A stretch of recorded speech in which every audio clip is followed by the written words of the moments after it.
had a good family. He had a good job. His wife had a good job. They had kids. They had vehicles. They had money in the bank. All the things I didn't have. And they lived every day without a bunch of chaos and drama. They got up, they got dressed, they went to work, and the kids went to school. They had a life. It was normal, and that's what I wanted. My life was chaos, up and down. I got dope, I got alcohol, I got cigarettes, I got lighters. Some of y'all know what I'm talking about. A lighter is an important thing. You ain't got a lighter when you're using dope. That's a problem. We steal lighters. Something simple as that. We steal lighters. There are some people that had beepers on their lighters because you go to a place where people are using drugs. Hey, give me my lighter back. A lighter was an important commodity. That's what was important to me, having lighters and having the right amount of drugs and having the right amount of alcohol, because I always had the alcohol, because when I did the cocaine, you can only get so high. And then you got to take a depressant because cocaine is a stimulant, and so I needed a depressant to bring me down. So guess what? So I could get high again. Didn't I do the alcohol to come down? Well, I come down, now I want to get back up again. It's a roller coaster. Going out on Wednesday or Thursday and not coming home until Monday or Tuesday. Not going to work, calling in, lying. I'm about to preach, lying. Man, I can lie so good. My mama died like 3 times. My sister got kidnapped. I can just go on and on. My life was a mess, but this man had a normal life. And I made a commitment to obey him. Submit to him and say, listen. And I called him just about every day. I'm not even lying. Every day. So this is what I'm thinking. This is what I want to do. What do you think about it? But wait a minute. You're not a man now. Now you're just a puppet. Now you're just a pawn. Well, you know what? I wasn't a man when I was smoking that crack. That crack pipe had my number. That crack pipe was punking me. I wasn't no man. The dope man gets all my money. Every check I get, any piece of money, anything I stole to get money for, whatever I did to get money, the dope man got it. He was punking me. The drugs were punking me. What kind of man was I? So how am I going to go and say, because I'm asking this servant of God how to live my life, now almost I'm a punk? No, this is what brought me my life. Because see, my best decisions took me to the worst places. So I said, fine, I'm done. I wouldn't do anything even if he said he wouldn't do. I wouldn't even ask. If I knew it was something he wouldn't do, I wouldn't even think about it. And if it was something I'd ask, and even when it totally against my grain, something I didn't think was a problem, I just wouldn't do it.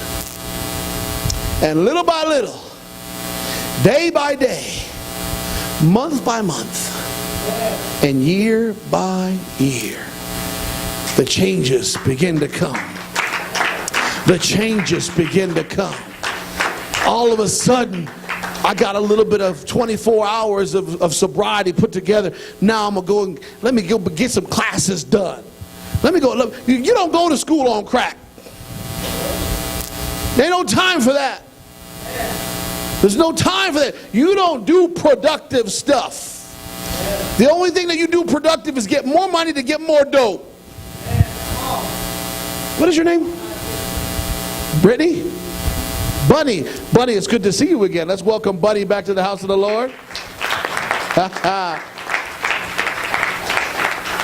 I'm not going to forget your name. I like her name because it's easy to remember. I'm bad with names, but I'm going to remember her name.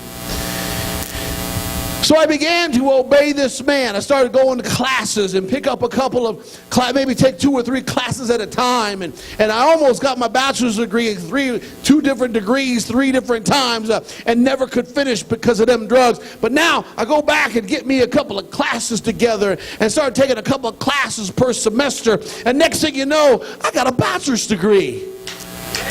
Oh, wait a minute, that ain't supposed to happen. Oh, but when you obey and submit, your life will change. Got me a bachelor's degree, but you got to understand, I'm talking about calling this man every day. And some of you are thinking, oh, you don't want me to call you every day? Yes, I do. It wouldn't bother me one bit. There is about 36 people in this church right now. It wouldn't bother me one bit if every one of you called me twice a day. It wouldn't bother me one bit. As a matter of fact, I've got to call you guys all the time. Think about it. How many times a week do I contact you? Oh, the Lord just spoke. See, the devil always telling people, no, you can't call him. He's busy. He's married. He's got kids. He got jobs. That's all true. But how many times do I contact you per week? How many times do I text you a week? Just over and over and over. I mean, Texas. So if I'm about to break the lie of the devil right now. If I'm already contacting you, there's at least twice a week. He said 6, which is probably true. But most of you is at least twice a week. And if it's not if I don't have your number, then maybe that would be different. And I just got the Chapmans on there, so you're going to start hearing from me more. You heard from me today, didn't you? Amen. And there they are. There they are. Bunny, I need your number. You got to text me, didn't you? Did you get a text? You even got a text from me today, and I know you're going to be here. Right? You text me. So I didn't have to text you. But if you didn't text me, I would have texted you. But understand, this is a lie. I'm going to break the lie of the devil. If I was worried and it was too busy for you to call me, then why am I calling you? If I'm already contacting you twice a week, then it's okay for you to contact me. And then I don't have to contact you. You can contact me. That's not going to bother me one bit. I'm already doing it. I'm already reaching out. I'm already saying, I want to know where you're at. I need you in the house of God. We need to have church. Ooh, I feel the Holy Ghost up in here. Ooh, I love breaking the lies of the devil. Oh, don't you're going to bother him. You know what's going to bother me is you don't contact me. Then I got to find you. Where you at? My brother Junior. He's sick a couple of weeks. Where you at? Where you at? You all right? Tick, tick, tick. I'll text him. I'll text all of y'all's. You know what I'm excited about this time around? This is our third work. I've worked in 4 different churches, but this is my third work of my own churches, working in the church I'm in. Well, I guess you can say that's 3 that I helped build. The other one I was just working there. I didn't help build it. Third church. This is the best visitor follow-up system I've ever had. In all the churches I've been worked in, it was very difficult for me. The first one was okay. The second one, I was New Hope. The first New Hope, it was tough, and I had more people. But God had to give me a motivation. God had to have me start from scratch. And so I got to get on it. Where you at? Where you at? The visitor follow-up in this church is on point. Thank God for Facebook. Thank God for Facebook. Thank God for technology. I'll text everybody. Sometimes it takes me up to an hour to get everybody. I send about 100 texts and Facebook messages twice a week. Now let me tell you the sad part. I've actually stopped texting some people because I text them so many times they ain't showed up. So what I do is I step back and I give them a little break. You know what I'm saying? Or I'll text them, you want me to stop texting you? Am I bothering you? And one's like, oh, you're not bothering me. The other one didn't answer, so I'm probably bothering them. But I'm not giving up on them. I'm just going to wait. I'll just take a little time and I'll get back to them. I'm going to get them. But understand, I learned that by being under a servant of God and getting a passion and getting a burden for souls. So when you're under a person, when you submit to a person, when you begin to obey that person that's a minister in your life, and I hope that's me, I want to be your servant. I want to serve you. I've been saying over and over, I'm begging to serve people. I don't want to be the man of God and you serve me. There's a difference. Jesus didn't say, you come over here and wash my feet. You come over here and serve me. I'm going to lay back. He said, if you don't let me wash your feet, you have no part of my kingdom. That's what Jesus said. So that's how I want to be. I want to be your servant. I'm having to beg people. You know, it's kind of funny. You ever heard, I got a new dog. You have a dog? And they call the dog master. They call us the master of the dog. I'm the master, he's the dog. Wait a minute. When my dog needs food, I feed it. Looks at me and gives me the, okay, baby. I feed the dog. Then the dog goes and lays back all day, sleeping. Well, I'm working to make the money to feed it. When it needs a bath, mama takes it. No, give me a boo-boo. Shh. She don't like that, but she's getting clean. She's not cleaning herself. We're cleaning her. We're taking her out for walks. We're taking care of her, and we're doing all the work. Wait a minute. Picking up her poop and her pee. She's still a puppy. Oh, my goodness. There's a pad right here. That's where you go. Hello, I know you got a brain in there. So it doesn't clean up its own pee and poop. It goes bloop and walks away. There you go. Master, come get it. I'm not the master. That dog's my master. It's the same way in the church. Listen, I'm supposed to be the pastor. I'm wearing the tie. I know the Word of God. And so you're supposed to serve the church and serve me. No. I am the one who is the servant. Isn't that kind of weird? You're supposed to obey and you're supposed to submit. So you know what I'm asking you to submit to? This is the difference between me and a tyrant. You know what I'm asking you to submit to? I'm asking you to submit to the idea of letting me serve you. That's what I want you to submit to. Let me serve you. Obey the fact that I want you to let me serve you. So what that means is when you're going through something, I wish you lived here. I wish I could be your pastor. You got my number. If you need to talk, God's touching you. You need to talk, you call me. Because these people don't call me very much. I got time. See, I'm trying to get you motivated. What do you mean? I'm going to call him tomorrow. Good. That's what I want. We're in a position now that if you will actually call, if you'll actually talk to me about some of the things you're going through. See, what you do is you do it your way and it goes bad and then you want to get help. There's some preventative medicine that we can do here spiritually. Call me. Come to my house. I was kind of sad the other night. I was sitting in my house and going, man, I got a beautiful house. My house is fat. The Lord has blessed me.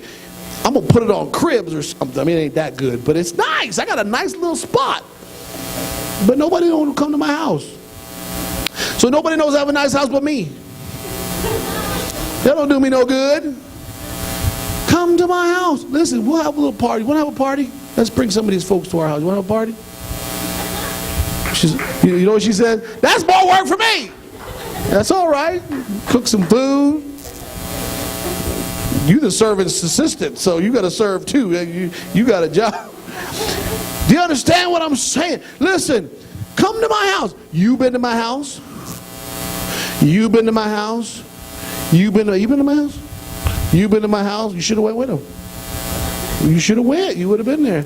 You been to my house? You been to my house? You been to my new house? He been to my, that's right, he been there. He been to my new house. I'm not one of those pastors that says, hey, listen, I got to keep you at arm's length because I got to make sure you respect me. You know what? You watch how I live and you'll respect me. You come to my home, spend some time around my house and my family, and you will learn how I live. You will see how I raise my kids, how I treat my wife. And I'll be real. You come to my house, don't think I'm going to put on a show because we may not always agree. We may have disagreements and we're not going to stop because you're there. What? And you're going to be like, oh, whatever. And I'll be like, we're going to be real because I don't play that phony stuff. We're not going to play house when you're there. And then when you leave, all of a sudden we're going to act normal. We're going to be normal anyways. Because you know what I want you to see is I want you to see a real family. I want you to see that we have real problems so that you can follow and obey the servant of God. You can begin to submit yourself because you can say, this man is a real person. This man is real and he is going to show us a real way to live. So what did I do? I got me a little bachelor's degree. The minute I got my bachelor's degree, I got a career full-time job immediately. I put it on my application and bam, they called me right away. It was just like that. When you work hard at something, good things begin to come. See, so many of us, especially if we're involved in drug addiction and that kind of stuff, we want things that just come and fall in our lap. That's not life. I'm about to make it real. How many times you just have drugs fall on your lap? Drugs then just show up at your door and say, here, use me. You gotta work to get them drugs. Drug addiction, cocaine's expensive and it don't last very long. And you gotta keep feeding. Same thing with meth. The meth lasts longer, but you still gotta keep feeding. Weed, you gotta keep feeding. You don't drink one drink and stay drunk. You gotta keep feeding. It takes work to be an addict. I'm here to tell you, it takes work to be a Christian. But the only thing is, if you work just half, even a quarter, if you work half or even a quarter as hard as we did to get the dope and to live the life and be on the streets and do all that mess, just a fourth of that, and you'll be a super Christian. You'll be just flying around. You'll be a super Christian. You'll be living large spiritually. How much effort do we put into those things in our lives? Tremendous effort. So what did I do? I started listening to this man, getting advice, getting direction, saying, listen, I'm going to do what you say for about 5 years. Now listen, after about 5 years, and it may have been earlier, but after about 5 years, I can honestly say that I might be able to make a decision on my own and not screw everything up. Then I can start to do my own thing without having to ask every little thing in my life. I'm not saying that you got to do that your whole life. Just get that foundation built. Get to a situation where there's not everything you do ends up causing a train wreck. Get some 24 hours of having no drama and no addiction, no anger, all these things that tend to kill us. Let us get a couple 24s where we're not doing that stuff. You know what happens is when we begin to live right, our brain chemistry changes. Literally, I am talking about chemically. If I took a little machine and put it over Francisco's brain, you would see the connections working differently when he decided to make a decision to live for God and begin to change his life and good things behind. As a matter of fact, right now, if I had that machine, let me fix your hair, hold on. You got a hair out of place. There it is. It works. Went right in. If you put a machine, see, before when he was doing his drugs and acting crazy, his brain chemistry, his brain would misfire. And his activity would be dimmer. I've never preached this. You guys are getting a fresh anointing from God. You would begin to see patches where there was no activity in his brain because of the drugs. So let me ask you a question. When your car is not firing on all cylinders, how well does it run? You know, it's supposed to just go. But it's not firing on all cylinders. Huh. And so what happens is that when you get rid, it's a beautiful thing. The human body is an amazing development. When you stop the drugs and the alcohol and the chaotic lifestyles, something begins to happen where your connections begin to fire better, and the places that were dim begin to light up. And then the person their brain was at once damaged. That's what we do. We cause brain damage to ourselves. Now it begins to come back to life, and light begins to be restored in the human brain, and our firing works better, and we make better decisions, and things work better for us. Sin has the same effect on our brain and our bodies. We begin to sin over and over again, and it begins to put out our light. And we misfire in our thoughts and our actions.